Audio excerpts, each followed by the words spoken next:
মাঝারি ব্যবসায়ী বড় ব্যবসায়ীরা ব্যবসা করেন। মার্চেন্ট চেম্বার অফ কমার্স তাদের পদাধিকারীরা কোন মৌরসপাট্টার অধিকারী নন। একটু আগে অন্যান্য বক্তারা যেটা বললেন, শামসির সর্বপ্রকার উন্নয়নের জন্য শামসি মার্চেন্ট অ্যাসোসিয়েশন স্বচ্ছ হিসাব চাই। জেলা পরিষদের যে হাট, যেখানে দেখবেন ফুসফুস ওখানেই গন্ডগোল। তো আমি অনুরোধ করব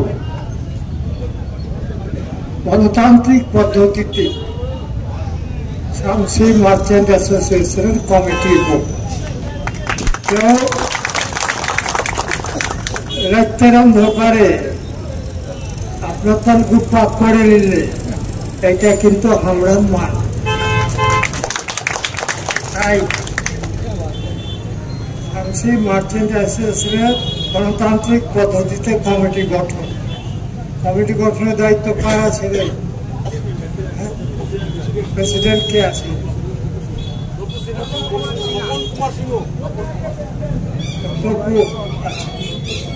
তপু সিনহা। তাহলে একটু খুইলা কহে দিই,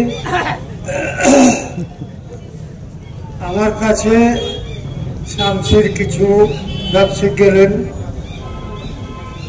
তারপরের দিন তপু সিনহা আমার কাছে গেল।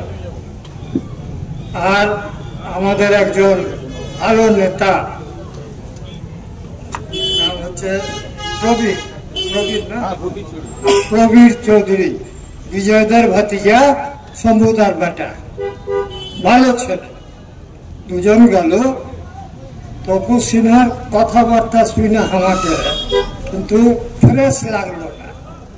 একটা ভিতরে আর কোনো তলগুপ্পা একটা কোনো ফন্দি আছে, এটা আমি বুঝতে পারি। তাই প্রবীরকে বললাম, তুই শিলিগুড়ি থেকে চলে হয় সবকে নিয়ে কমিটি করো, আর না তো তপু সিনহা তুই একটা প্যানেল কর, আর একটা হামাগড়ে প্যানেল, মানে রাজনীতির প্যানেল না, এটা সব পার্টি, সব ধর্ম, সব লোককে নিয়ে মার্চেন্ট অ্যাসোসিয়েশন। একটা তপু সিনহার মার্চেন্ট অ্যাসোসিয়েশন ও একটা লিস্টে, আর আমার আপনার মুন্না, তাপস, পাপাই করে এরা সবাই মিলে একটা প্যানেল। কত ভোটার? 540। তো ভাই খুলি তপু সিনহা তোর প্যানেল দে, আমার প্যানেল 540 ভোটার যাকে ভোট দিবে তারা মার্চেন্ট অ্যাসোসিয়েশনের কর্মকর্তা হইবে। তাই বেশি কথা কইতে মানা করেছে। তো আমার যেটা হাত জোর করে মার্চেন্ট অ্যাসোসিয়েশনের কাছে অনুরোধ, তপু সিনহা তুই আমার কাছে কি হিলি?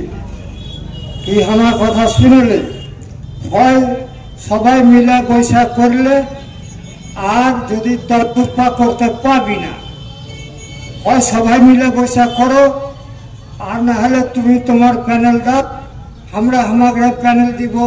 যে ভোটে জিতে, যে জিতা ওই সেকেন্ড। আর নতুন যে কমিটি হবে তাদেরকে অনুরোধ করবো শামসির সর্বপ্রকার উন্নয়নের চেষ্টা করতে হবে। সবাইকে ধন্যবাদ জানিয়ে আমার বক্তব্য শেষ করছি। নমস্কার।